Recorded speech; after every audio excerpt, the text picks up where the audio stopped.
സിദ്ധു, നീ വന്നേ കഴിക്കാം. ചന്ദ്ര എവിടെ ചേച്ചി? അവള് പുറത്തു പോയിരിക്ക. ഓ, എന്തെങ്കിലും ആവശ്യങ്ങൾക്ക് വേണ്ടി പോയതായിരിക്കും. കല്യാണം ഭംഗിയായിട്ട് നടക്കാൻ വേണ്ടി രാപ്പകലില്ലാതെ ഓടി നടക്കുക. എന്നിട്ട് ഇവിടെ ഉള്ളവരാരും ആ കുട്ടിയുടെ മനസ്സ് മനസ്സിലാക്കുന്നില്ലല്ലോ എന്ന് ഓർക്കുമ്പോഴാണ് എനിക്ക് വിഷമം. ഇതിൽ കൂടുതൽ എന്ത് മനസ്സിലാക്കാനാണ് പ്രേമേ? അവൾക്ക് എന്തുമാത്രം സങ്കടം ഉണ്ടെന്നറിയാവോ? സങ്കടം എന്തിന്? കൊള്ളാം, അച്ഛൻ തന്നെ ഇത് ചോദിക്കണം. ഒരു പെണ്ണിന്റെ മനസ്സ് വായിക്കാൻ മറ്റൊരു പെണ്ണിനെ കഴിയൂ. എനിക്കറിയാം ആ മനസ്സിൽ എന്തൊക്കെയാ ഉള്ളതെന്ന്.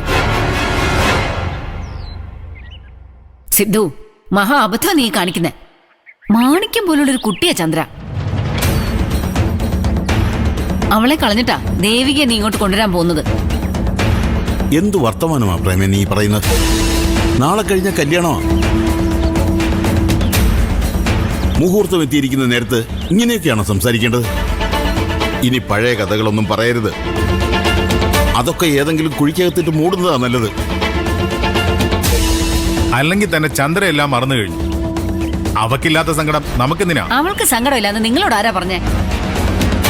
ആരും ഒന്നും മറന്നിട്ടില്ല, നിവർത്തിയില്ല. അല്ലാതെ എന്ത് ചെയ്യും? ചന്ദ്രയുടെ ശാപം നിന്നെ ഒരു കാലത്തും വിട്ടു പോയില്ലടാ. എന്റെ പൊന്നു പ്രേമേച്ചി, ഒന്ന് നിർത്താവോ? പ്രേമേച്ചിയുടെ വർത്തമാനം കേട്ടാ തോന്നുമല്ലോ ഞാൻ ചന്ദ്ര ചതിച്ചതാണെന്ന്. ഒരിക്കലും ഞാൻ അവൾക്ക് ഒരു മോഹം കൊടുത്തിട്ടില്ല.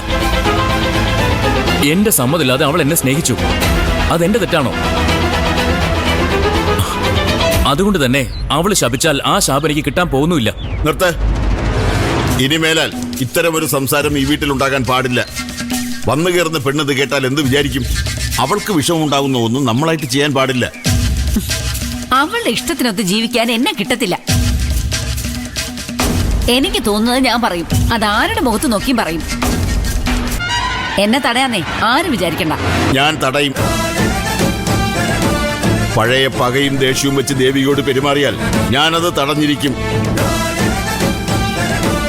ഈ വീട്ടിലെ സമാധാനം കളയാമെന്ന് ആരെങ്കിലും കരുതുന്നുണ്ടെങ്കിൽ അത് വെറുതെയാ പ്രേമേ. അവരുടെ സ്ഥാനം ഈ വീട്ടിനകത്തായിരിക്കില്ല, പുറത്തായിരിക്കും. ഓർത്തോ. സിദ്ധു, വാ. അച്ഛന്റെ വായിലിരുന്ന് കേട്ടപ്പോൾ നിനക്ക് സമാധാനമായല്ലോ. കുറച്ചെങ്കിലും ഔചിത്യം കാണിക്കും. അല്ലാതെ എപ്പോഴും കുറ്റങ്ങൾ മാത്രം പറഞ്ഞുകൊണ്ടിരിക്കാതെ.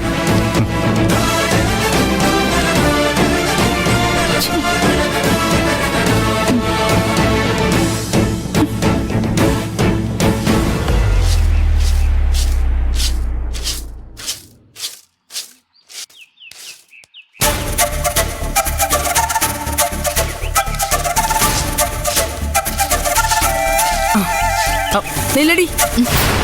ആഹാ, ഇന്നത്തെ കറക്കമൊക്കെ കഴിഞ്ഞോ? ഇല്ല, കുറച്ചുകൂടെ ബാക്കിയുണ്ട്. എന്താ വരുന്നോ? നിന്റെ അഹങ്കാരത്തിന് ഇന്നല്ലെങ്കിൽ നാളെ നല്ലൊരു ശിക്ഷ കിട്ടും. ഇനി എന്ത് കിട്ടാൻ? നിങ്ങളുടെ കൂടെയല്ലേ താമസിക്കുന്നേ. അതിലും വലിയ ശിക്ഷ ഇനി വേറെ ഉണ്ടോ? അതൊക്കെ പോട്ടെ, നമുക്ക് കല്യാണത്തിന് പോണ്ടേ? ഏത് കല്യാണം? ഓ, ദേവികയുടെ കല്യാണം. ഞാനില്ല. ഞാൻ വന്നാ ശരിയാവില്ല. എന്താ ശരിയാവാത്തെ? ശരിയാവില്ല, അത്ര തന്നെ. അല്ലെങ്കിലും നീ വരാതിരിക്കുന്നത് തന്നെയാ നല്ലത്. നല്ല മനസ്സില്ലാത്തവരൊന്നും ഇത്തരം മംഗളകർമ്മങ്ങളിൽ പങ്കെടുക്കാൻ പാടില്ല. ഓ, നിങ്ങളൊക്കെ വിശുദ്ധരാണല്ലോ. എന്താടി എനിക്കൊരു കുറവ്? ഞാൻ ആരെ വഞ്ചിച്ചിട്ടും പറ്റിച്ചിട്ടും വേദനിപ്പിച്ചിട്ടൊന്നുമില്ല. പിന്നെന്താ സ്വന്തം മകൻ കൂടെ വന്ന് നിൽക്കാത്തത്? ഭാര്യ വീട്ടിലാണല്ലോ പൊറുതി. അതിന്റെ കാരണം ഞാൻ പറഞ്ഞു തരണോ? കാരണം പലതും പറയാനുണ്ടാവും. മകൻ കൂടെയുണ്ടോ ഇല്ലയോ, അതാണല്ലോ ചോദ്യം. അക്കാര്യത്തിലെ നിങ്ങളൊരു പരാജയപ്പെട്ട അമ്മയാ. നീ പിന്നെ എല്ലാം തികഞ്ഞു നിൽക്കുമല്ലേ? എനിക്കെന്താ കുറവ്? നിങ്ങളെക്കാളും സന്തോഷത്തിലാ ഞാൻ കഴിയുന്നത്. ഞാൻ നിന്നോട് മിണ്ടാനില്ല. ഏത് കഷ്ടാലം പിടിച്ച നേരത്താണാവോ കല്യാണത്തിന് വരുന്നില്ലെന്ന് ചോദിക്കാൻ പോയത്. ഇപ്പൊ മനസ്സിലായല്ലോ വേണ്ടാത്തൊന്നും എന്നോട് ചോദിക്കരുതെന്ന്. എനിക്കിഷ്ടമില്ലാത്ത സംസാരിച്ചാ ഞാനും തിരിച്ചു പറയും. പിന്നെ വിഷമിച്ചിട്ടൊന്നും ഒരു കാര്യമില്ല. ഞാൻ ഇനി നല്ലതും പറയാനില്ല ചീത്തയും പറയാനില്ല. ഞാൻ ഏതായാലും കല്യാണത്തിന് പോകും. പോയിക്കോ. എന്റെ ഗിഫ്റ്റ് ഞാൻ ഫോൺ വഴി അയച്ചേക്കാം. ആ, അത് മതി. അതാ നല്ലത്. പറഞ്ഞു തീർന്നെങ്കിലേ എനിക്കൊന്ന് അകത്തേക്ക് പോവാമോ? ആര് പറഞ്ഞു പോണ്ടാന്ന്? പൊയ്ക്കോ. ആരെ തടസ്സം നിന്നത്? ഇനി മേലാൽ വന്നു കേറുമ്പോ ചൊറിയുന്ന വർത്തമാനം കൊണ്ട് വന്നേക്കരുത്. എന്റെ മൂഡ് എപ്പോഴും ഒരുപോലെ ആയിരിക്കില്ല. എന്റെ വായിരിക്കുന്ന കേക്കേണ്ടി വരും. കേട്ടല്ലോ?